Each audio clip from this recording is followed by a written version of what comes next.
اس کے اوپر سٹینڈ نہیں لیں گے تو اگلی آپ کی کسی کی باری آ جائے گی. عمران خان تو کھڑا رہے گا, جو بھی ہوتا جائے, ساری زندگی وہ آخری گیند تک لڑنے والا ہے. لیکن میں اپنی قوم کو بتا رہا ہوں کہ یہ جدھر حالات جا رہے ہیں, یہ سارے آپ کے بچوں کا مستقبل تباہ ہو رہا ہے. جب ایک پارٹی کا 70% پاکستان میں اس سے زیادہ ووٹ بینک ہو, اس کو کیا فرق پڑتا ہے کون آئے کون جائے. لیکن ان لوگوں کے اوپر کس طرح کا پریشر ڈالا ہوگا جو بیچارے شکل بنائے, رونے والی شکل ہوتی ہے, ٹی وی پہ کہہ رہے ہوتے ہیں کہ جی ہم چھوڑ کے جا رہے ہیں. ان کی شکل سے نظر آ رہا ہوتا ہے کہ پیچھے بندوق رکھی ہوئی ہے سر کے اوپر کہ تمہاری بسز بند کر دیں گے یا کر دیں گے. تو اس سے پارٹی تو نہیں ختم ہونے لگی.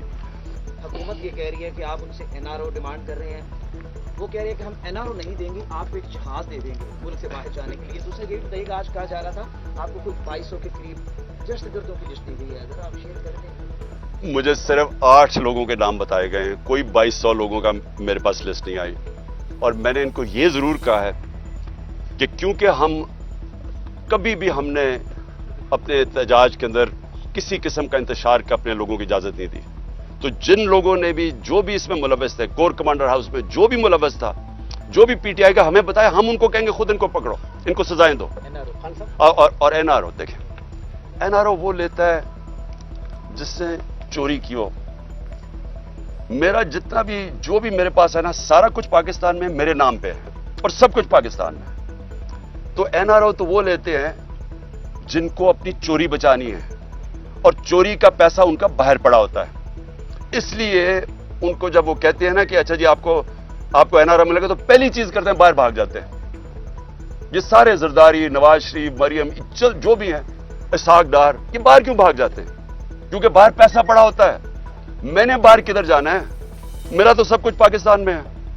ایک آدمی نے فیصلہ کیا کہ عمران خان خطرناک ہے ملک کے لیے, تو مجھے سازش کر کے ہٹایا گیا.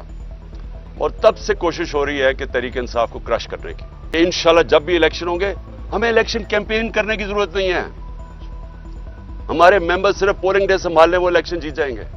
کمپلیٹ آئسولیٹ کر دیا گیا, اب کرش کرنے کا مرحلہ ہے. اب دوسری ایک تو اس آئسولیشن میں بات کریں کہ آپ کا کوئی بھی پولیٹیکل پارٹیز میں کوئی بندہ بھی وہ آواز نہیں دے رہا کہ ایک سیاسی جماعت کے ساتھ کیا ہو رہا ہے.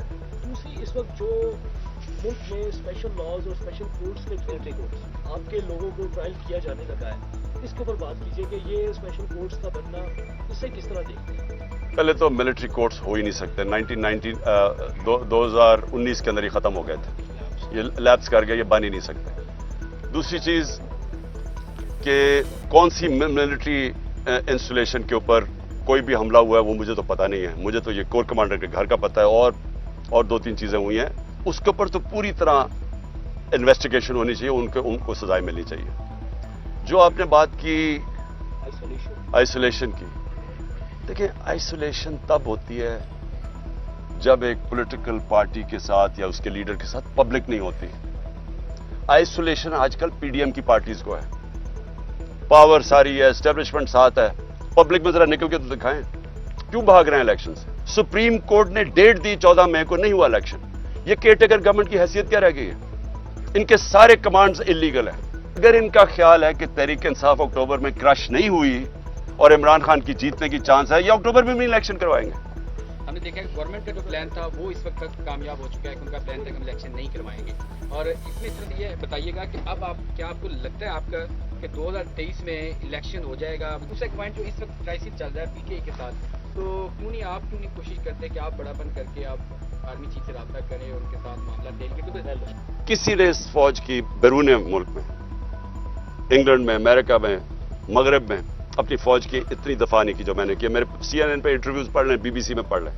آزاد ملک کے اندر آپ کو ایک مضبوط فوج کے بغیر آزاد نہیں رہ سکتے. یہ جان کے یہ جناب لڑائی دکھائی گئی ہے. پی ڈی ایم وہی کر رہا ہے جو ایک دفعہ پاکستان میں ہوا تھا 1970 میں. الیکشن جیت گیا مجیب الرحمان, پاور اس کو دینا نہیں چاہتے تھے, سب سے بڑی پارٹی وہ تھی, پرائم منسٹر اس کو بننا چاہیے تھا. تو یہاں سے جناب فوج کے ساتھ مل کے ادھر تم ادھر ہم, تو انہوں نے طریقہ کیا سوچا کہ کسی طرح فوج کے سامنے عمران خان کو اور پی ٹی آئی کو کھڑا کر دیں.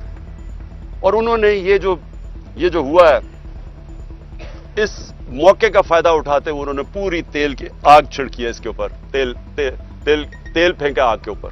اگر کبھی تنقید کیا میں نے فوج کی تو تعمیری تنقید کی ہے. آپ اگر تنقید نہیں کرتے کسی کی بھی آپ آگے نہیں بڑھ سکتے زندگی میں. آپ ملک میں تنقید ختم کریں آپ کا ملک تباہ ہو جائے گا. یہ جان کے یہ لڑائی دکھائی جا رہی ہے ان لوگوں کو جن کو اس کا فائدہ ہو رہا ہے. 2023 میں الیکشن ہو جائے گا. دیکھیں الیکشن کے بغیر پاکستان اس دلدل سے معاشی دلدل سے نکل ہی نہیں سکتا. اب آپ پڑھ لینا جو بھی دنیا کا معیشت کا ایکسپرٹ ہے وہ پہلی چیز کیوں چائنا کے فارن منسٹر نے کیوں کہا وہ کوئی تحریک انصاف کا تو نہیں تھا. اس نے کہا کہ پولیٹیکل اسٹیبلٹی تب آئے گی جب آپ کی اس ملک کے اندر آپ اکنامک اسٹیبلٹی تب آئے گی جب پولیٹیکل اسٹیبلٹی آئے گی وہ آئے گی الیکشن سے. ایک سوال یہ ہے کہ مائنس عمران خان آپ پارلیمنٹ میں جانے کے لیے تیار ہیں کیونکہ آج لاہور ہائی کورٹ کا جو فیصلہ ہے جو انہوں نے نوٹیفیکیشن کالعدم قرار دیے ہیں اس میں 72 آپ کے ایم این ایز ہیں, آپ اس میں نہیں ہیں, کیا اس کے بغیر آپ پارلیمنٹ میں جانے کے لیے تیار ہیں؟ دوسرا جو بہت بڑی ڈیپلی ڈیبیٹ چل رہی ہے اس وقت وہ یہ ایک تھیوری ہے یہ جو کچھ ہو رہا ہے ہمارے ہاں لوکل پالیٹکس کے علاوہ انٹرنیشنلی امریکن بلاک اور چائنیز بلاک کی ایک جنگ ہے جس کی وجہ سے یہ سارا کچھ فیس کرنا پڑ رہا ہے. اس میں کتنی حقیقت ہے؟ دیکھیں کوئی کسی کو ہمارے خلاف سازش کرنے کی ضرورت نہیں. ہم اپنا اتنا بیڑا غر کر رہے ہیں کہ وہ اتنی اچھی طرح ہماری تباہی نہیں کر سکتے جو ہم اپنی کر رہے ہیں. آپ نے جو بلاکس کی بات کر رہے ہیں ہمارا مقصد صرف پارلیمنٹ کا یہ ہوگا کہ آوازیں اٹھائیں خاص طور پہ یہ جو ہیومن رائٹس وائلیشنز ہو رہی ہیں پاکستان میں اور یہ جو ہمارے بنیادی حقوق ہیں فنڈامنٹل رائٹس ہیں جو کانسٹیٹیوشن ہے اس کی وائلیشن ہو ری ہے. ہم تو یہی چیزیں اٹھائیں گے اور تو پارلیمنٹ کا فائدہ کچھ نہیں. تیار ہیں جانے کے لیے؟ میں نہیں ہوں, میں نہیں تیار, میں نہیں جاؤں گا, میں نہیں جاؤں گا, ہماری پارٹی جائے گی. آپ کو لگ رہا ہے کہ اگر آپ نومبر ستمبر سے پہلے الیکشن کروانے میں کامیاب نہ ہو پائے تو آپ کے لیے جو پلان بنایا ہوا ہے اس میں وہ لوگ کامیاب ہو جائیں گے یعنی کہ پی ڈی ایم یا ان کے جو سہولت کار ہیں؟ پتہ نہیں دیکھیں وہ تو خیر بہت دور ہے. ہم تو ابھی مئی کا ہی سوچ رہے ہیں اور جون کا سوچ رہے ہیں, اس سے آگے تو میں سوچ نہیں رہا کیونکہ جو حالات ہیں نا یہ چل نہیں سکتے ایسے. میں سیدھا آپ کو بات بتاؤں دیکھیں جتنی بھی یہ کوشش کر لیں یہ اس وقت جو کر رہے ہیں نا ہمارے ورکرز کے ساتھ جو لوگوں کو جس طرح, اور مجھے سب سے زیادہ تکلیف یہ ہے ایک تو میرے ورکرز اس وقت بیچارے جیلوں میں پڑے ہیں اور جو مجھے خبریں آ رہی ہیں نا کھانا دے رہے ہیں گرمی کے اندر انہیں تھوڑی سی جگہوں کے اوپر بند کیا ہوا ہے, عدالتوں میں ان کو پروڈیوس کر رہا ہے. یعنی میں نے کبھی ایسے پولیٹیکل ورکرز کے ساتھ اس طرح کا برتاؤ نہیں دیکھا. لاسٹ کوشچن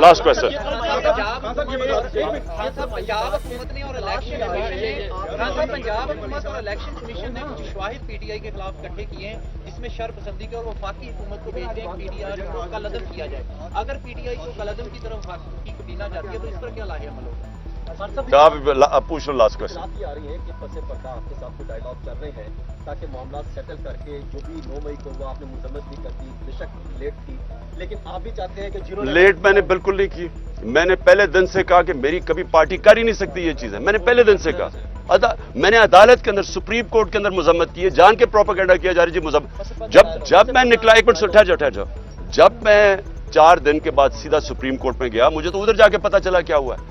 چیف جسٹس کے سامنے میں نے کہا میں سخت مذمت کرتا ہوں اس کی کیونکہ ہم نے ساری 27 سال میں کبھی ایسی چیزیں نہیں کی اور خاص طور پہ جو کور کمانڈر کا گھر جس طرح ہوا ہے یعنی میں مان ہی نہیں سکتا. اچھا وہ تصویریں اب آ گئی ہیں اب سوشل میڈیا پہ چل رہی ہیں ایک آدمی بڑکا کے اندر بھیج رہا ہے اس کی شکل ہے اس کو بلاؤ تو صحیح وہ کون آدمی ہے.